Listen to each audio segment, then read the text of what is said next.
We've had the opportunity for the past 3 days to be able to be in Mozambique, which has been excellent.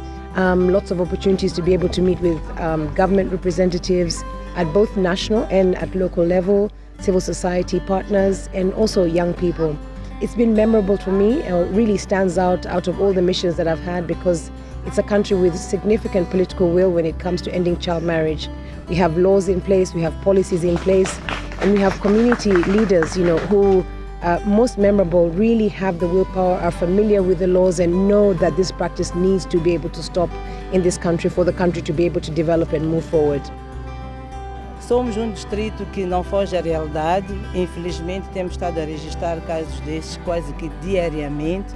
E interessa-nos praticamente a forma como a UNFPA e UNICEF têm estado a fazer a abordagem a respeito desta problemática, que é envolver a própria comunidade. They're in a really difficult context. They have, developmental challenges, climate change, the impacts of the pandemic. They're operating in a really challenging context, and they could focus their efforts on other issues, but they're still treating this as a priority. Esta questão do casamento prematuro está intimamente ligada com a gravidez precoce. E a gravidez precoce é muito problemática, porque é uma das maiores causas da mortalidade materna na adolescência. Portanto, limita a capacidade da mulher em evoluir, em ter rendimentos e também na sua própria saúde. Child marriage is a human rights violation. It is illegal in Mozambique. However, we still see across the country high rates of child marriage.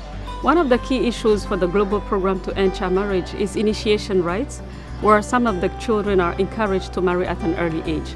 The program focuses at working with communities to support them, empower them to push back these harmful practices, including child marriage.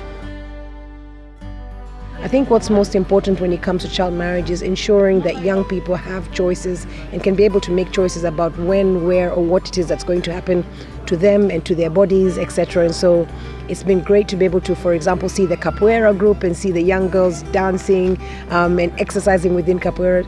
Really super. We cannot close our eyes that nutrition is important, that a certain kind of wealth is important for a country to eradicate child marriage. Child marriage programs tend to focus on girls, and they should focus on girls because girls are the most affected.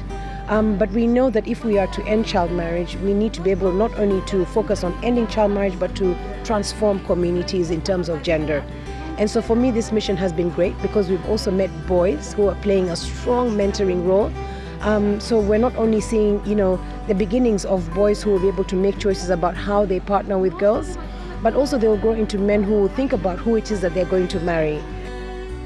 So I think continuing to engage men and boys is very important.